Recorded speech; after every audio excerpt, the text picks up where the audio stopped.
pagi anak-anak. Waalaikumsalam warahmatullahi wabarakatuh. Bagaimana kabarnya hari ini? Sehat semuanya? Alhamdulillah. Alhamdulillah sehat Ibu. Oke, ya semoga semuanya selalu diberi kesehatan, dilindungi oleh dari mara bahaya ini ya, pandemi ini, dari virus-virus yang ada ini. Oke, sebelum memulai pelajaran pada pagi hari ini, mari kita berdoa menurut agama dan kepercayaan masing-masing. Berdoa dimulai.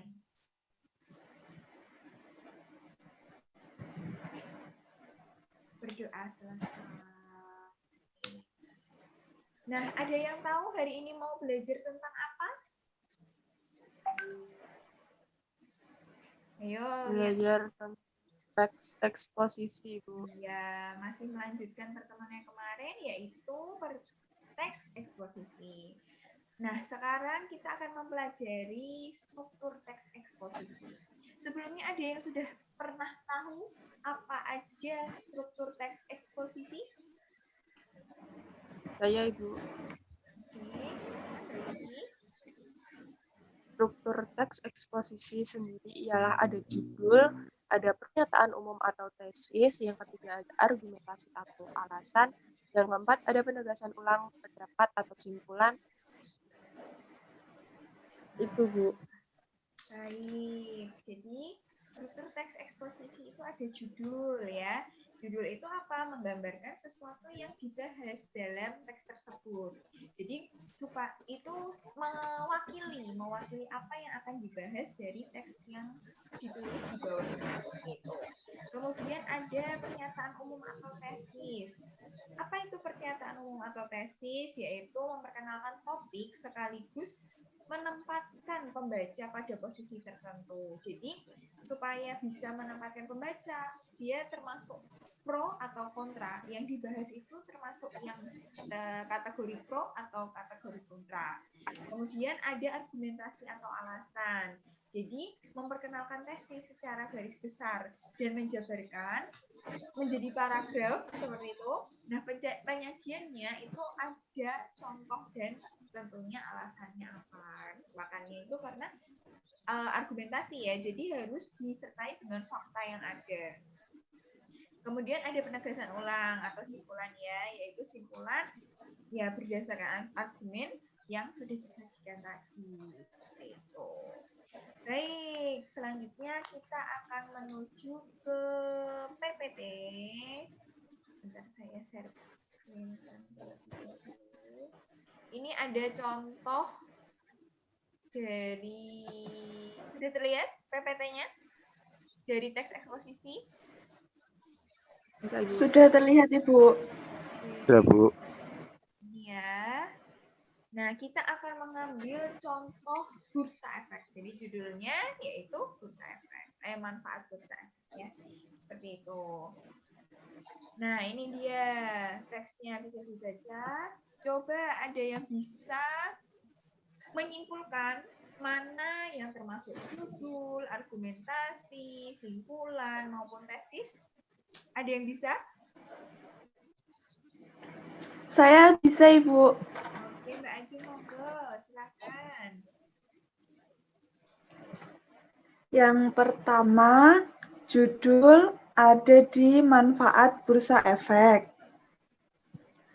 Yang kedua, pernyataan umum ada pada kalimat pada umumnya terdapat peranan besar atas pasar modal yang meliputi dua hal, yaitu pertama, menjadi tempat pertemuan untuk dapat memperoleh informasi mengenai keadaan pasar efek. Kedua, menjadi tempat pertemuan dan alat untuk dapat mengetahui seperti apa situasi pinjaman jangka panjang seperti opsi dan saham.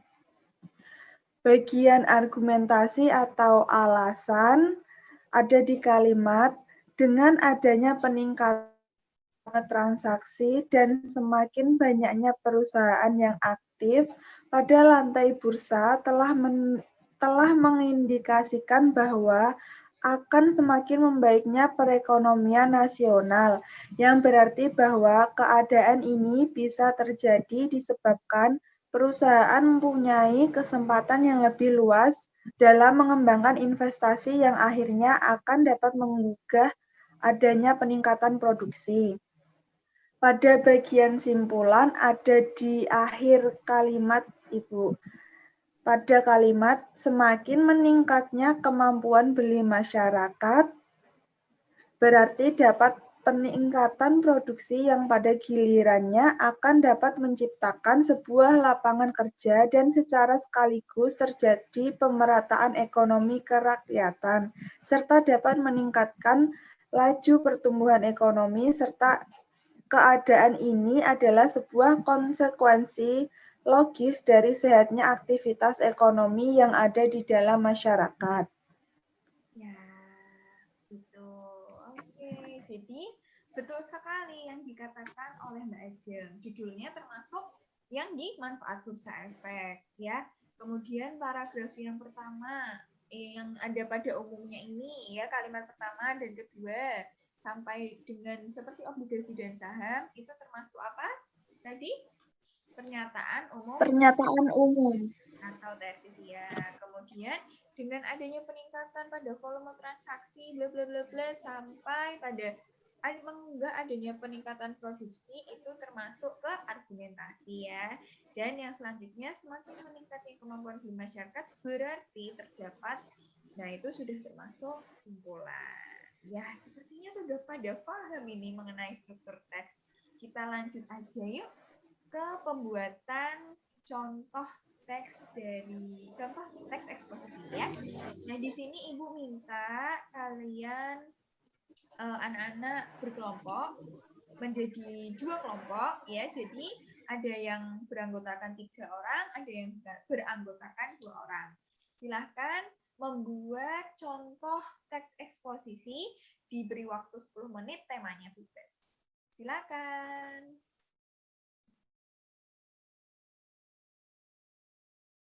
Oke, baik. Waktunya sudah selesai, ya.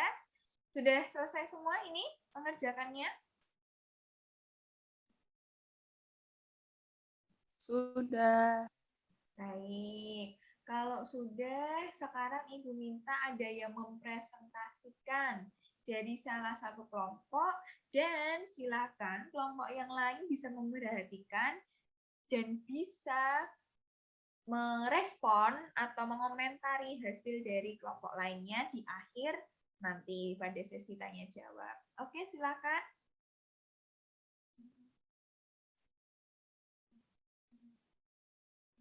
Ada?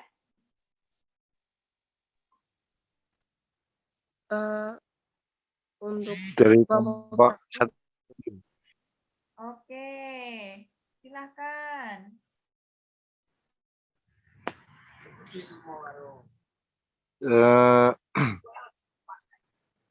Transparansi peraturan. Transparansi pemerintah dalam membuat peraturan perlu ditinjau ulang. Menteri Kelautan dan Perikanan Edi Prabowo mencabut larangan ekspor benih lobster. Peraturan tersebut menimbulkan banyak kecaman publik karena pasar perdagangan lobster rata-rata dipegang kaum elit. Rupanya kecurigaan publik terbukti. Edi ditangkap Komisi Pemberantasan Korupsi terkait kasus ekspor benih lobster pada 25 November 2020. Melalui kasus ini, transparansi terkait peraturan yang ditetapkan pemerintah secara sewenang-wenang perlu diawasi dengan ketat. Sudah. Oke, terima kasih. Silakan dari kelompok lain yang mau berkomentar. Ini ada yang kurang tepat di bagian teks eksposisi kelompok 1. Yuk, siapa yang bisa menemukan ketidaktepatannya? Ya, Bu, perwakilan dari kelompok 2. Oh iya, silakan, Mbak. Pada teks Edi ditangkap Komisi Pemberantasan Korupsi atau KPK terkait kasus ekspor benih lobster pada 25 November 2020 ini, menurut kami, kelompok kami ini masih termasuk dalam argumentasi karena berisi tentang informasi pada teksnya. Kemudian pada bagian melalui kasus ini, transparansi terkait peraturan yang ditetapkan pemerintah secara sewenang-wenang perlu diawasi dengan ketat ini termasuk dalam kesimpulan. Begitu Ibu. Tepat sekali. Jadi pada kalimat Edi ditangkap Komisi Pemberantasan Korupsi atau KPK terkait kasus ekspor benih lobster pada 25 November 2020 ini termasuk argumentasi karena terdapat fakta yang terkandung di dalamnya ya.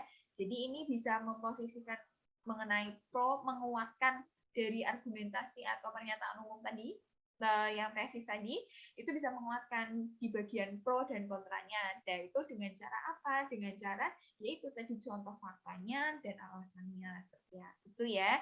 Nah, kesimpulannya yaitu dari melalui kasus ini transparansi terkait peraturan sampai akhir ya. Seperti itu. Nah, sampai di sini ada yang mau ditanyakan lagi mengenai struktur teks eksposisi? Belum ada, Ibu. Oke, kalau belum ada, coba kita ulangi lagi. Nah, kemarin sudah tahu teks eksposisi pengertiannya ya. Teks eksposisi yaitu paragraf atau karangan yang mengandung sejumlah informasi dan pengetahuan dan disajikannya secara singkat, padat, dan jelas ya. Kemudian tadi kita mempelajari struktur teks eksposisi. Struktur teks eksposisi terdiri dari yang pertama ada judul. Oke, kemudian yang kedua pernyataan umum atau